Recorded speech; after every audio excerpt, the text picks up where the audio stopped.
Aroma asam sampah, debu jalanan, dan asap knalpot tebal adalah parfum sehari-hari bagi Santi. Punggungnya yang kecil terbiasa memanggul karung goni yang berat. Di usianya yang menginjak 18 tahun, Santi tidak mengenal kuliah atau pesta remaja. Yang ia kenal hanyalah rute pemulungan di pinggiran kota, di mana sisa-sisa kemewahan orang lain menjadi sumber kehidupan baginya dan Burina, ibunya. Pagi itu, mentari Jakarta terasa menyengat di ubun-ubun. Santi menyusuri trotoar panjang yang memisahkan kompleks perumahan kelas atas dengan jalan raya utama. Ia memunguti botol plastik bekas air mineral yang dibuang sembarangan di luar gerbang tinggi. Santi, jangan terlalu lama. Uang kontrakan menipis. Suara serak Burina terdengar dari telepon genggam butut Santi. Iya, Bu. Tanggung ini sudah dapat hampir 1/4 karung, jawab Santi. Matanya bergerak cepat mencari barang berharga. Santi tahu ia harus bekerja lebih keras. Kemarin, pemilik kontrakan sudah memberi tenggat waktu. Hidup di atas jurang kesenjangan sosial memang seperti berjalan di atas tali tipis. Salah langkah sedikit, maka kelaparanlah yang menanti. Saat Santi berjalan mendekati sebuah halte bus yang sepi, matanya menangkap sesuatu yang ganjil. Di bawah bayangan rimbun pohon mahoni, duduk seorang perempuan tua. Nenek itu mengenakan kain batik yang tampak mahal namun sudah kusut, dan tubuhnya yang kurus bersandar lemah di tiang halte. Tas tangan kulitnya tergeletak di samping. Wajah nenek itu, meski tampak dirawat dengan baik, memancarkan ketakutan, bukan sekadar kelelahan. Orang-orang yang berlalu lalang, pegawai kantoran yang terburu-buru, pengendara motor yang sibuk dengan ponsel mereka, mengabaikannya, menganggapnya hanyalah pengemis biasa yang kelelahan. Santi berhenti. Karung goni ia sandarkan ke dinding. Ada rasa empati sejati yang menusuk di dadanya. Orang lain mungkin melihat sampah yang bergerak, tetapi Santi melihat seorang manusia yang sedang kesusahan. Inilah awal dari sebuah misteri. Mengapa seorang nenek dengan pakaian yang jelas bukan milik pemulung ditinggalkan sendirian di tempat ini? Santi menghampirinya perlahan. Nenek kenapa? Nenek itu mengangkat kepalanya. Matanya yang sayu menatap Santi, kosong pada awalnya, lalu tiba-tiba terlihat berbinar penuh harap. Ia tidak menjawab, hanya menggeleng lemah. Nenek lapar? Saya punya bekal roti tawar. Buat sarapan saya, ujar Santi tulus. Mengeluarkan selembar roti tawar dari kantong plastik yang sudah sedikit penyok, nenek itu, yang belakangan kita kenal sebagai Nyonya Fatma, menerima roti itu dengan tangan gemetar. Ia tidak langsung memakannya. Sebaliknya, ia menatap lurus ke mata Santi.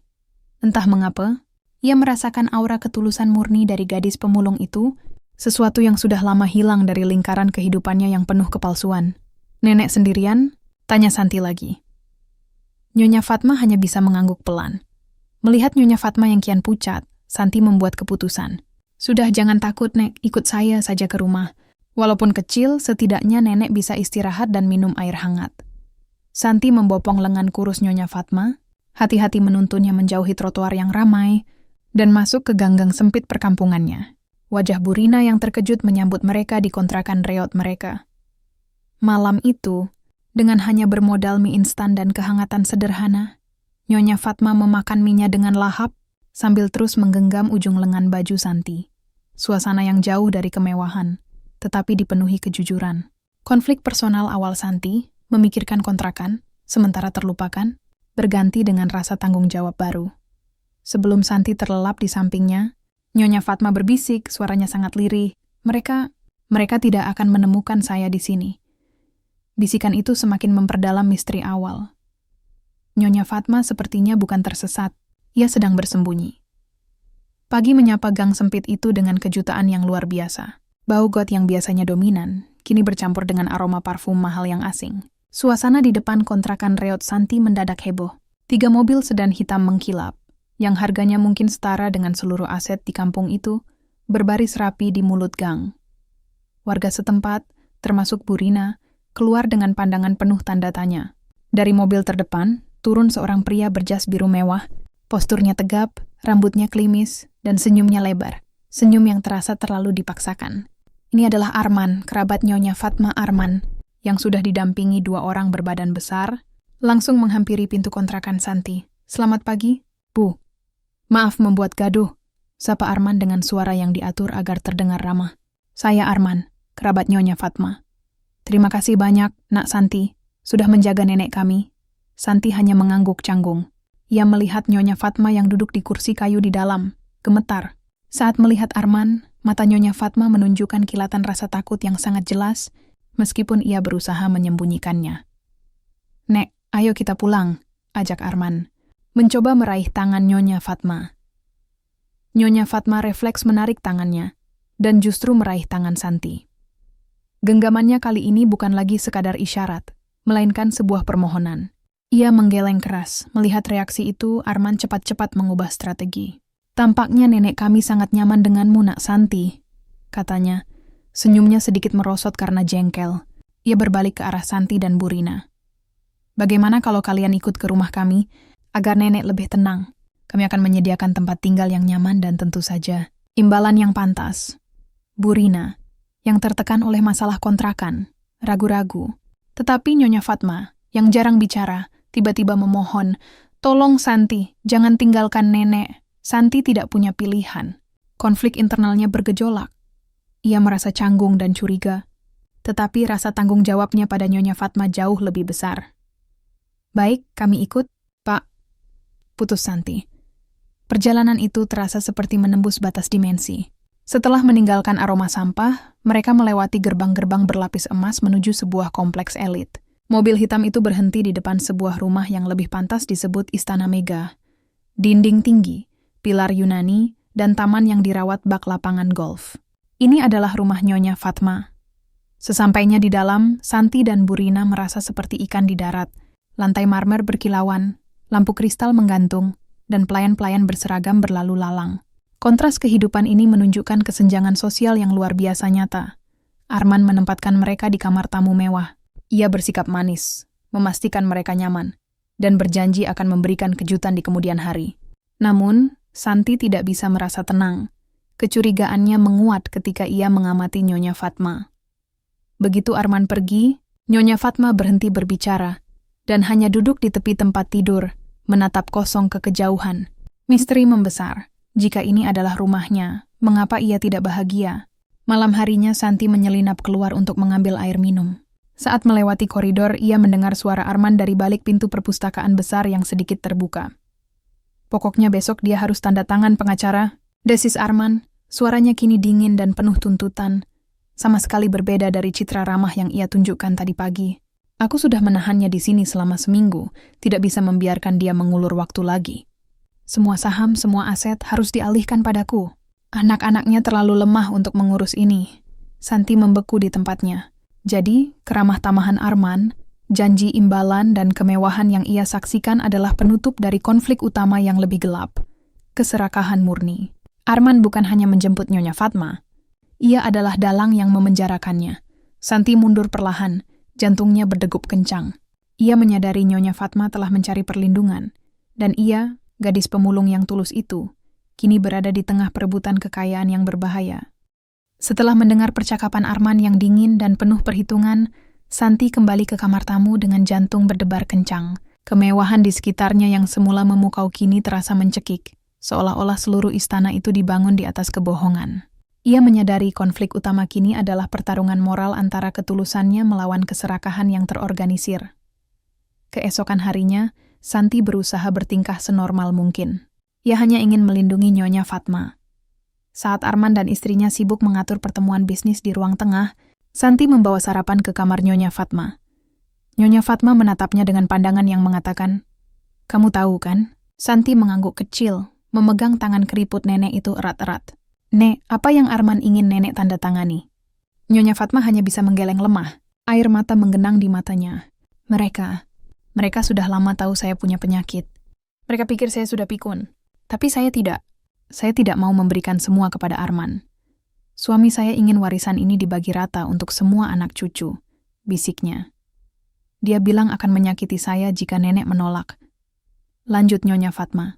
Matanya menerawang ke pintu. "Saya melarikan diri, Santi. Saya sengaja membuang diri ke tempat ramai, berharap ada orang baik yang tidak punya kepentingan dan mau menolong saya. Dan itu kamu." Misteri Nyonya Fatma telah terpecahkan. Nenek itu bukan tersesat.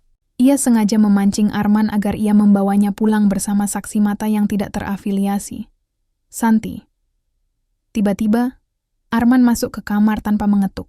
Wajahnya berseri-seri, tetapi matanya tajam dan penuh perhitungan. Di tangannya, ia memegang map kulit hitam tebal. "Nek, ini dokumen persetujuan saham. Tanda tangan saja, agar semuanya lancar." Arman berkata dengan nada memaksa yang terselubung keramahan. "Ini untuk kebaikan perusahaan dan untukmu agar bisa beristirahat tanpa beban." Nyonya Fatma menolak, membuang muka. "Saya tidak mau." "Bukan begini caranya, Arman." Arman menarik napas panjang. Senyumnya hilang. Ia menoleh ke Santi, ekspresinya berubah dingin. "Santi, sebaiknya kamu tunggu di luar. Ini urusan keluarga." Santi tidak beranjak. Ia hanya berdiri di samping Nyonya Fatma, memperkuat posisi nenek itu. Kehadiran Santi tampaknya sangat mengganggu Arman, karena Arman tahu Nyonya Fatma akan tenang hanya jika Santi ada. "Saya akan tunggu di sini." "Nenek ingin saya temani," ujar Santi pelan. Tetapi tegas, Arman mendengus. Ia tahu tidak bisa berbuat kasar di depan Santi, karena gadis ini adalah alasan utama Nyonya Fatma masih kooperatif. Dengan frustrasi, Arman meninggalkan dokumen itu di meja dan pergi. Setelah memastikan Arman benar-benar jauh, Nyonya Fatma merogoh saku baju batiknya. Ia mengeluarkan sebuah kunci kecil kuno, warnanya kusam dan bentuknya unik. "Santi, ini kunci. Kunci penting. Jaga ini baik-baik. Jangan beritahu Arman. Jangan beritahu siapapun," bisik Nyonya Fatma, meletakkannya di telapak tangan Santi yang berkeringat. "Jika sesuatu terjadi padaku, temukan Bima. Bapak Bima." Santi segera menyelipkan kunci itu ke dalam lipatan tersembunyi di saku roknya. Ia merasa beban tanggung jawab di pundaknya bertambah berat. Ia tidak hanya harus menjaga Nyonya Fatma, tetapi juga kunci rahasia yang mungkin menjadi penentu keadilan. Saat malam tiba, Santi kembali menguping. Kali ini, ia mendengar Arman menelepon seseorang dengan nada putus asa. Gagal. Dia tidak mau tanda tangan. Dia dilindungi gadis pemulung itu. Geram Arman. "Aku harus segera menyingkirkannya. Lakukan rencana B. Ambil kalung pusaka bintang timur dari brankas kecil, dan pastikan besok pagi kalung itu ditemukan di tempat tidur gadis itu. Kita akan menuduhnya mencuri. Kekuatan tuduhan akan selalu lebih kuat daripada ketulusan di mata orang kaya." Santi terhuyung mundur. Ia baru saja mendengarkan rencana plot twist awal. Ia akan difitnah. Ia, yang datang dengan niat tulus, akan diusir sebagai pencuri demi melindungi keserakahan Arman. Keesokan paginya, suasana di Istana Mahakarya tidak lagi sunyi dan mewah, tetapi tegang dan mencekam. Sekitar pukul 8 pagi, teriakan histeris istri Arman memecah keheningan. "Hilang! Kalung bintang timur hilang! Pusaka keluarga kita!" Arman segera berlari ke ruang tengah, wajahnya menunjukkan keterkejutan yang terlihat meyakinkan. Ia segera mengumpulkan semua pelayan dan beberapa kerabat dekat yang tinggal di rumah tersebut. Konflik puncak, fiksi, telah dimulai. Santi dan Burina, yang sedang sarapan sederhana di kamar mereka, dipanggil ke ruang tengah. Santi sudah tahu apa yang akan terjadi, tetapi rasa takut dan kepanasan tetap menjalari tubuhnya. Semua sudah tahu kan, bahwa kalung pusaka itu selalu berada di brankas kecil di kamar Nyonya Fatma? Arman memulai, nadanya dingin dan penuh kecurigaan. Matanya tertuju lurus pada Santi dan Burina. "Dan kalung itu hilang tepat setelah kita kedatangan orang luar, orang yang seharusnya kita tolong karena ketulusan mereka." Arman menggunakan status sosial Santi sebagai senjata. Tema kekuatan tuduhan dan kerentanan kaum marginal menjadi sangat nyata. Di mata para kerabat dan pelayan yang bergosip, seorang gadis pemulung yang tinggal di istana sudah pasti memiliki motif. "Tunggu dulu, Arman. Kamu tidak bisa menuduh tanpa bukti," protes Burina. Tangannya menggenggam tangan Santi erat-erat. Arman tersenyum sinis. "Tentu saja dengan bukti, Bu. Kami sudah menggeledah kamar tamu yang ditempati tamu kita. Kami harus melakukannya demi keselamatan aset keluarga." Arman memberi isyarat kepada salah satu asistennya. Pria itu membawa sebuah tas goni usang, tas yang sama yang dipakai Santi dan Burina, untuk membawa barang-barang pribadi mereka. Kemudian sang asisten menjatuhkan isinya di atas karpet Persia yang mahal. Di tengah pakaian lusuh Burina dan beberapa bungkus mie instan, tersembul sebuah kotak bludru hitam. Saat kotak itu dibuka, cahaya berlian berkilauan memenuhi ruangan. Itu adalah kalung bintang timur yang legendaris. Tuduhan itu bagaikan palu godam. "Ini jebakan. Ini fitnah," teriak Santi. Air matanya mulai menetes. "Saya tidak tahu apa-apa. Kami tidak pernah menyentuh barang berharga apapun." Arman menyilangkan tangan di dada, menunjukkan kekuasaan penuh. "Lihat, Nek Fatma. Bagaimana orang yang kamu bela ini membalas kebaikan kita? Mereka masuk, mendapatkan tempat tinggal, lalu merampok harta keluarga. Arman berbalik ke arah kerabatnya. Ini buktinya. Kami harus segera panggil polisi agar mereka tahu konsekuensi dari keserakahan. Nyonya Fatma, yang duduk di kursi rodanya, tampak bingung dan tertekan. Ia mencoba berbicara, tetapi Arman dengan cepat membungkamnya dengan dalih menjaga kesehatan nenek itu. Saat situasi semakin genting, dan Arman hendak meraih telepon, pintu utama terbuka lebar. Masuklah seorang pria berwajah tenang namun berwibawa. Matanya mirip dengan Nyonya Fatma, tetapi tatapannya tegas. Ini adalah Bapak Bima, anak sulung Nyonya Fatma. Arman terkejut. Kedatangan Bima di saat krusial ini jelas tidak sesuai dengan rencana jahatnya. Ada apa ini? Mengapa ribut-ribut? Tanya Bapak Bima, menatap kalung di lantai dan Santi yang menangis secara bergantian. Arman segera memasang wajah sedihnya. Bima, syukurlah kamu datang. Gadis pemulung ini, Santi. Dia mencuri kalung bintang timur. Kami sudah menemukan buktinya di barang bawaannya. Semua mata tertuju pada Bapak Bima. Di tengah situasi yang seolah-olah tidak ada harapan lagi bagi Santi, ia tiba-tiba teringat kunci kecil kuno yang diberikan Nyonya Fatma. Kunci itu masih terasa dingin di saku roknya. Nyonya Fatma telah memberinya sesuatu untuk melawan. Santi, meskipun terpojok, maju selangkah. Saya berani bersumpah, Pak Bima. Ini semua jebakan. Saya tahu siapa yang melakukannya dan mengapa. Gadis pemulung yang tampak rapuh itu kini menunjukkan keberanian yang mengejutkan. Ia telah menjadi garda depan keadilan Nyonya Fatma. Kedatangan Bapak Bima mengubah dinamika ruangan secara total. Arman yang semula pongah kini terlihat gelisah. Pria berwibawa itu bukan hanya anak sulung, tetapi juga direktur operasional perusahaan, dikenal menjunjung tinggi prinsip keadilan, terlepas dari status sosial. Arman, kendalikan dirimu, ujar Bapak Bima, suaranya tenang, tetapi memerintah. Aku kenal Santi. Dia menjaga ibu saat kau biarkan ibu tersesat. Aku tidak percaya dia pencuri. Bima, jangan konyol. Bukti ada di depan mata. Arman mencoba memegang lengan Bima, tetapi Bima menepisnya dengan sopan. Dia gadis dari kampung pemulung. Mereka tahu harga berlian ini. Bapak Bima menoleh ke arah Santi, yang kini menghapus air matanya. Santi, aku minta maaf atas kekacauan ini. Aku butuh kejujuranmu. Apakah kamu menyentuh kalung itu? Tidak, Pak Bima. Saya difitnah. Jawab Santi tegas, meskipun suaranya bergetar. Dia menjebak saya agar saya pergi dan tidak bisa membela nenek. Bapak Bima memejamkan mata sejenak. Ia tahu Arman haus akan kekuasaan, dan Nyonya Fatma pasti berusaha melarikan diri karena Arman. Ia memutuskan untuk menggunakan kekuatan yang tidak bisa dibantah oleh Arman. Teknologi. Baik, kita hentikan drama ini, kata Bapak Bima. Rumah ini dilengkapi dengan sistem keamanan paling canggih di kota. Semua area, kecuali kamar tidur, terekam.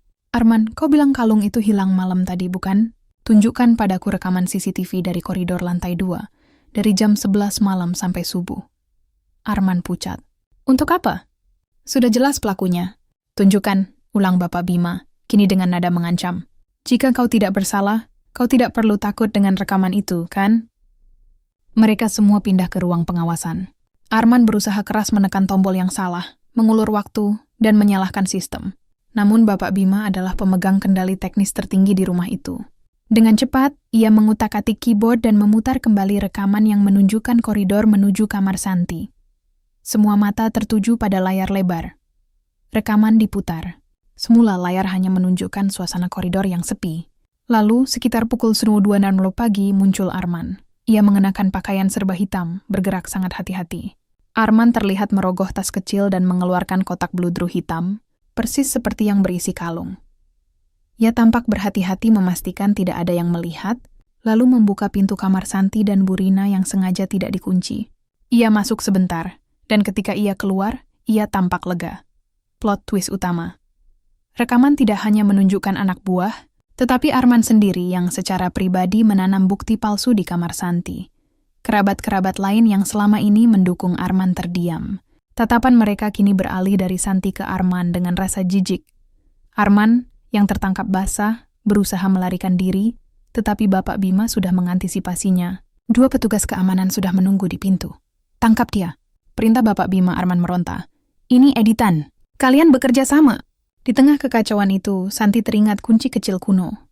Ia menarik kunci itu dari saku roknya dan menyerahkannya kepada Bapak Bima. Pak Bima, ini kuncinya. Nenek memberikannya padaku, kata Santi. Bapak Bima mengenali kunci itu.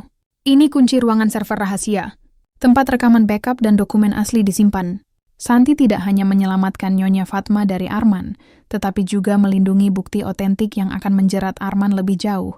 Misteri terpecahkan sepenuhnya. Nyonya Fatma telah merencanakan pelariannya dan mempercayakan kunci keamanan terpenting keluarga kepada gadis pemulung yang ia temui di jalanan. Kebaikan Santi adalah satu-satunya jembatan keadilan bagi Nyonya Fatma. Arman akhirnya berhasil dibekuk dan diseret keluar. Santi dan Burina, yang tadinya dituduh pencuri, kini dipandang sebagai pahlawan yang telah menyelamatkan martabat keluarga tersebut dari kehancuran. Setelah Arman diseret keluar oleh petugas keamanan untuk diserahkan ke pihak berwajib, suasana di Istana Mahakarya perlahan-lahan mereda. Semua kerabat dan pelayan yang menyaksikan rekaman CCTV terdiam, menundukkan kepala penuh rasa malu.